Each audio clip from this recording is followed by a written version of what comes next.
Commander Zethkar stood in the Great Hall of the Galactic Council. His forearms shook as he looked at the many alien faces watching him.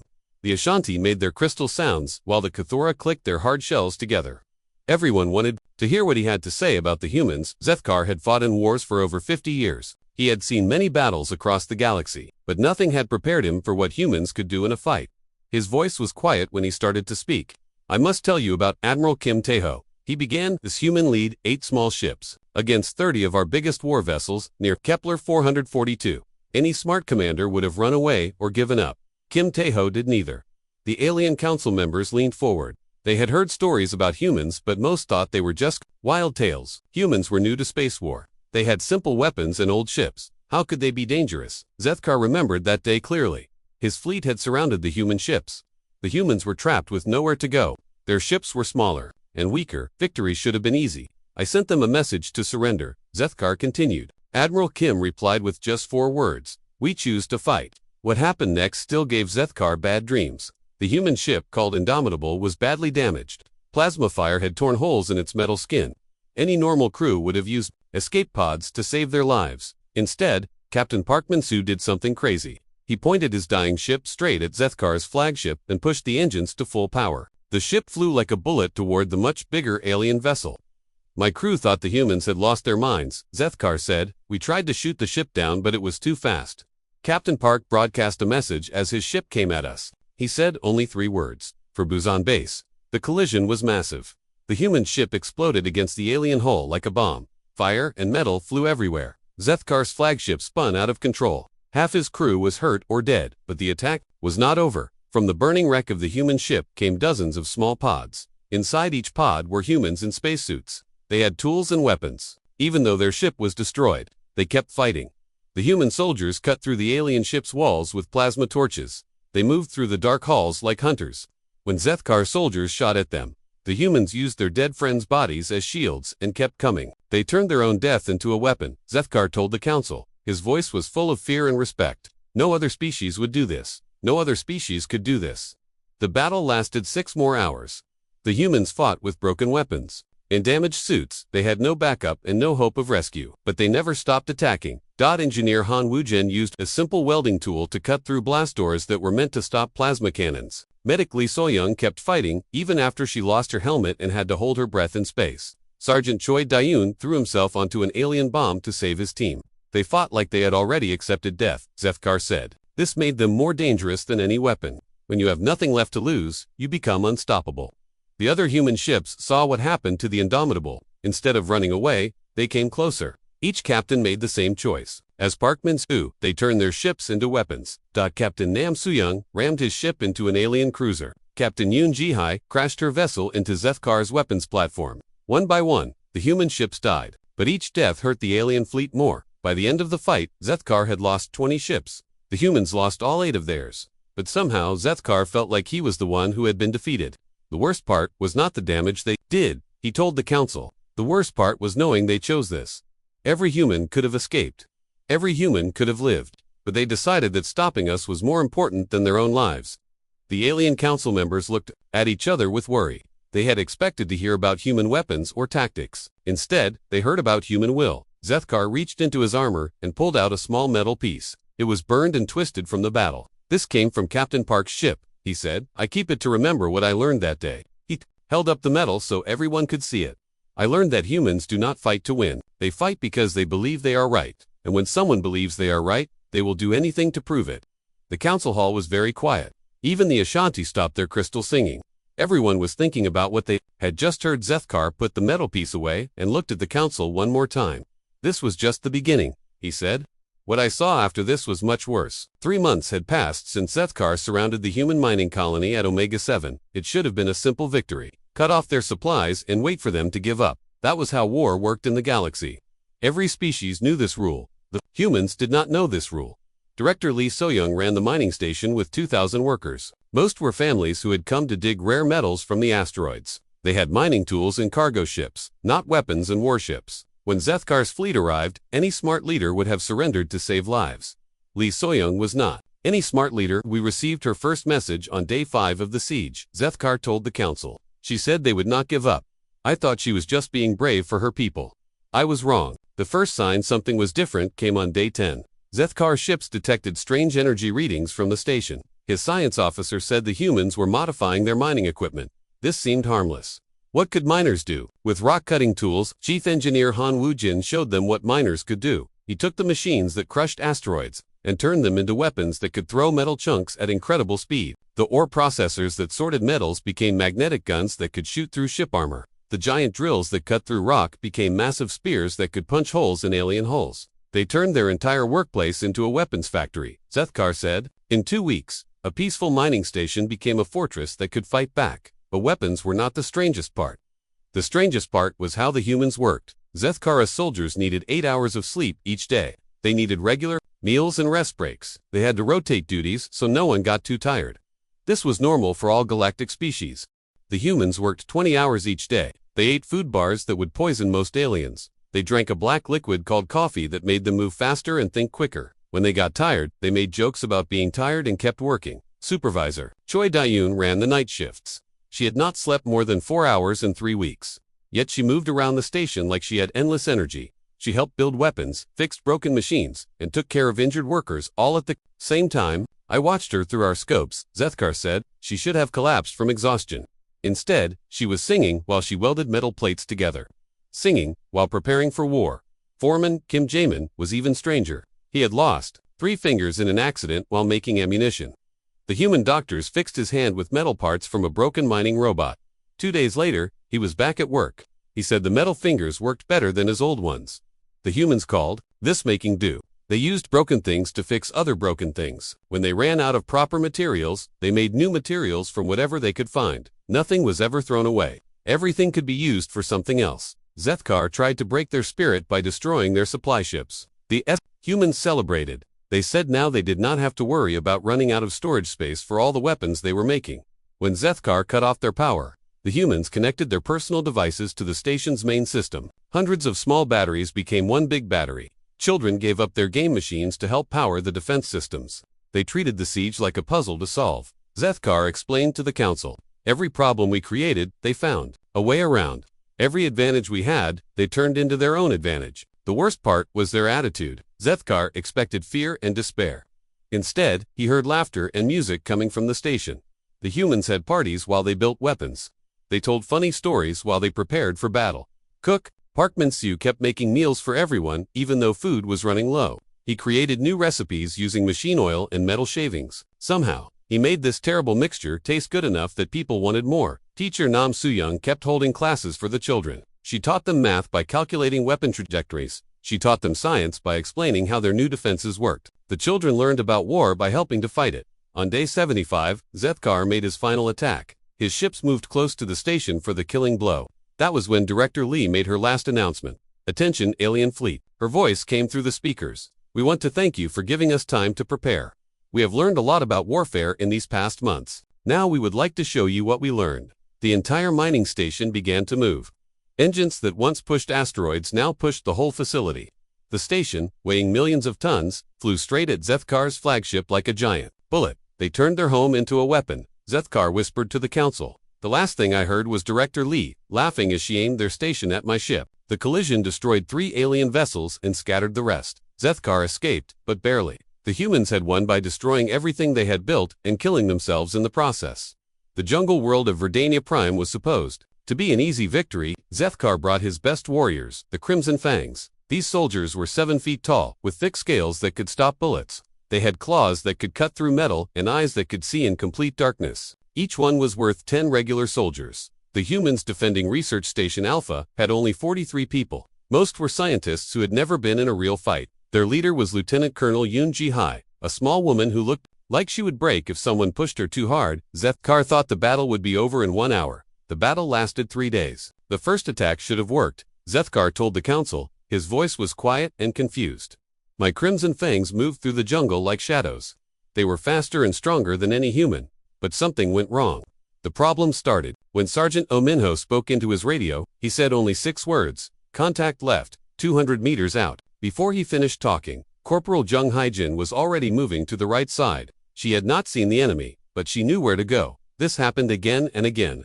When one human spotted danger, all the other humans knew about it immediately. They They moved like they could read each other's minds. Private Shin Dong-woo was hit by alien plasma fire during the second hour. Before his body hit the ground, Medic Kong Dujin was running toward him. She had started moving before anyone called for help. She reached him while the aliens were still shooting and pulled him to safety. They never stopped talking, Zethkar explained. Most armies try to be quiet during battle. Silence helps you hide from the enemy. But humans were always making noise. They called it battle chatter. The constant talking should have made the humans easy to find and kill. Instead, it made them impossible to surprise. Every human knew where every other human was at all times. They shared information faster than Zethkar's soldiers could process it. When Specialist Lee Hae-won ran out of ammunition, Corporal Bae Soo-jin threw him her extra clips without being asked. When Sergeant Kim Taeho's weapon jammed, Private Park So-young covered his position while he fixed it. They worked together like parts of the same machine. The strangest part was how they talked during the fighting. They made jokes while aliens shot at them. They complained about the weather while throwing grenades. Sergeant Oh told funny stories about his family while reloading his rifle. My warriors are trained to fear nothing, Zethkar said, but the humans acted like war was just another day at work. This confused my soldiers. How do you fight someone who treats death like a minor inconvenience? Captain Nam Soo-young led a team that was completely surrounded by Crimson Fangs. Any normal soldiers would have panicked and made mistakes. The humans started planning their escape like they were solving a math problem.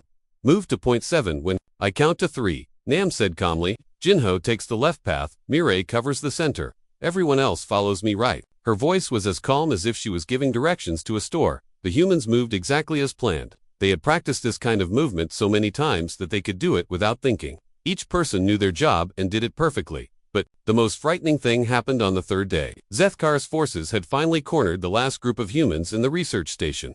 The aliens had more soldiers, better weapons, and stronger armor. Victory was certain. That was when the humans did something impossible. Lieutenant Colonel Yoon Ji-hai looked at her tired soldiers and smiled. Time for a counterattack, she said. Her people did not argue or complain. They checked their weapons and got ready to fight. The humans charged out of their safe building and attacked the aliens who outnumbered them 5-1. This should have been suicide. Instead, it worked perfectly. Sergeant Choi Dae-yoon threw smoke grenades to blind the aliens. Corporal Yang Min-jun used the confusion to get behind enemy lines. Private SEO the Jin climbed onto the roof and shot down at the surprised aliens. Every human moved at exactly the right time to exactly the right place. It looked like they had practiced this attack for months, Zethkar said, but I know they made the plan in less than 5 minutes.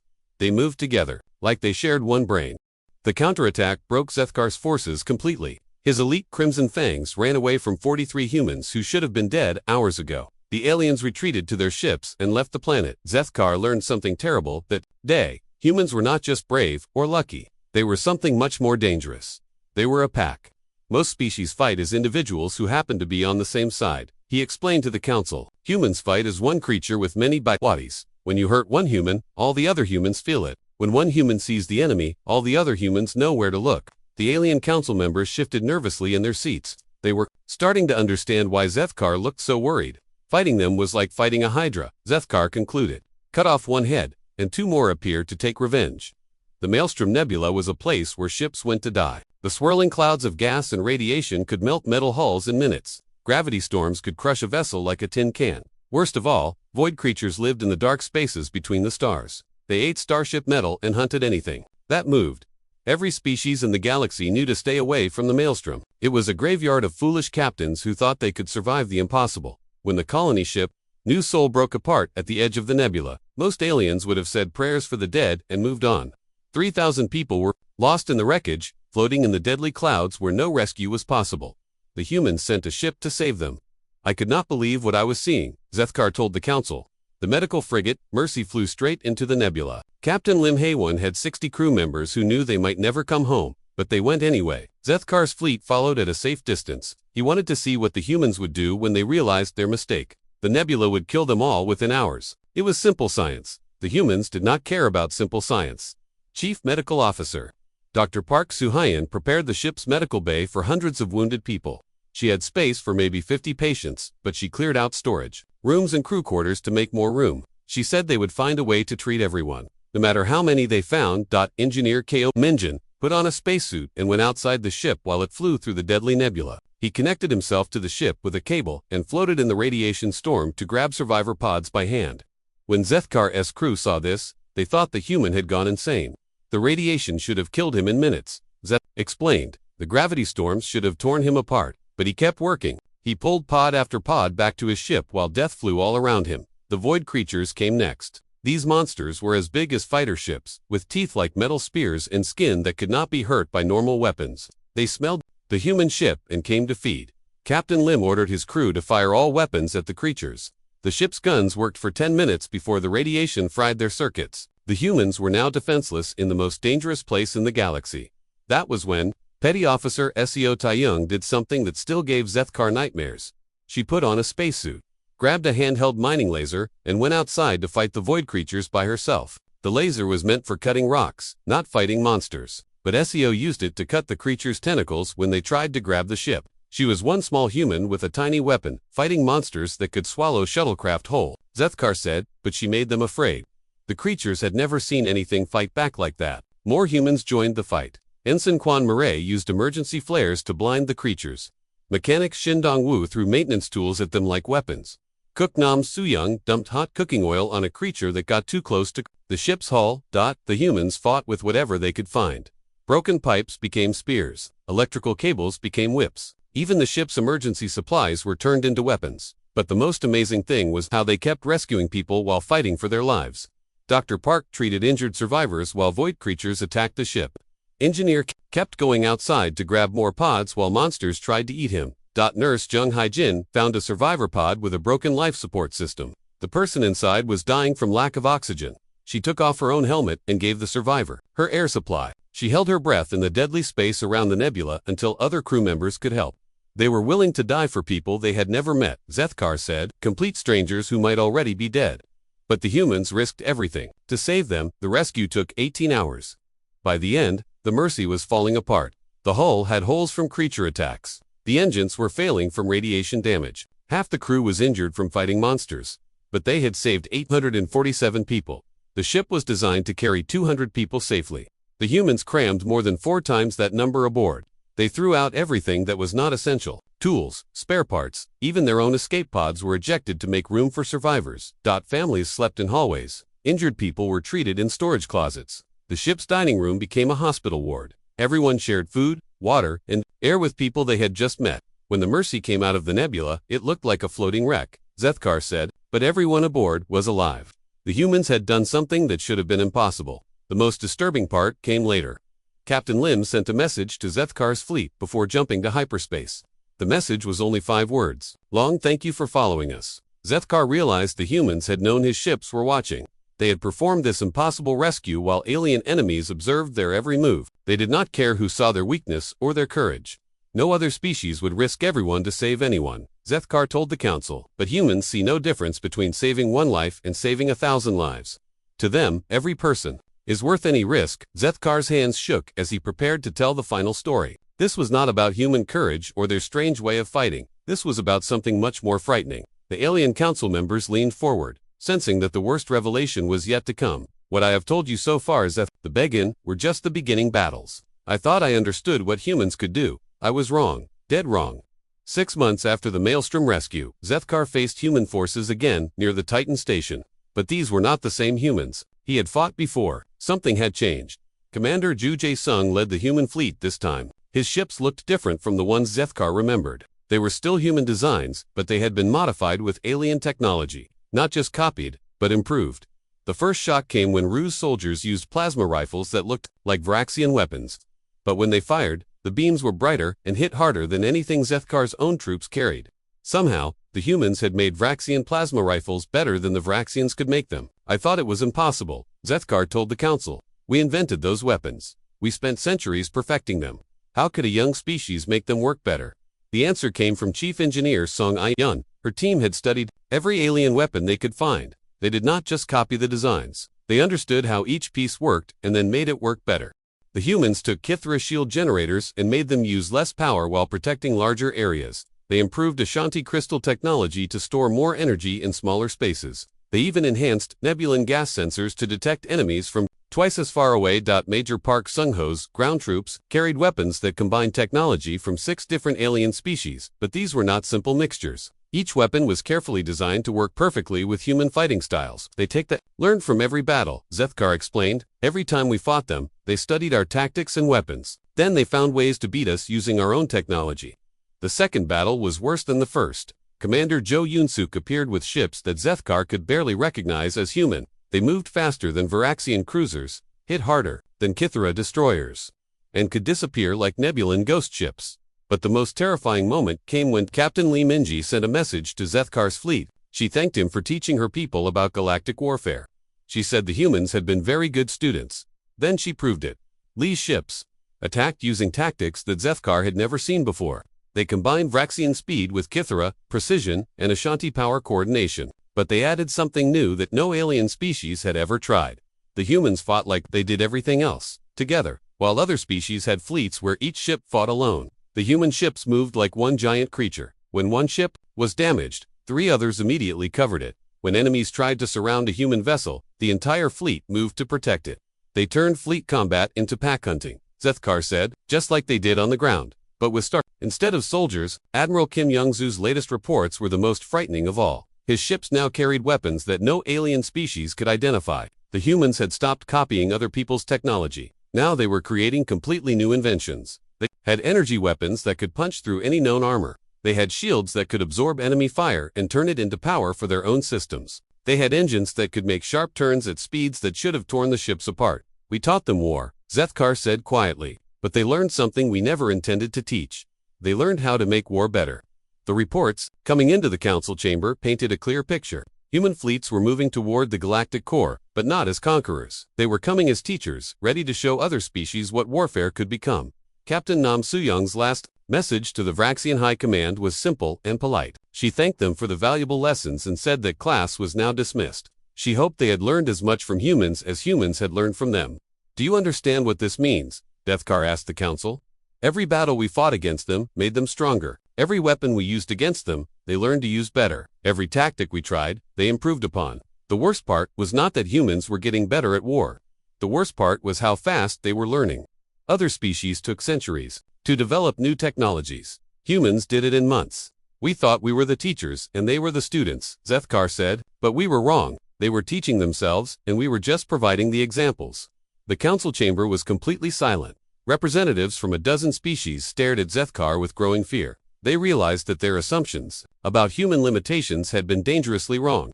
They do not just adapt to survive, Zethkar concluded, they adapt to excel. And now they are teaching the galaxy a new definition of what it means to be the apex predator. In the distance, alerts began sounding as human ships approached the outer systems.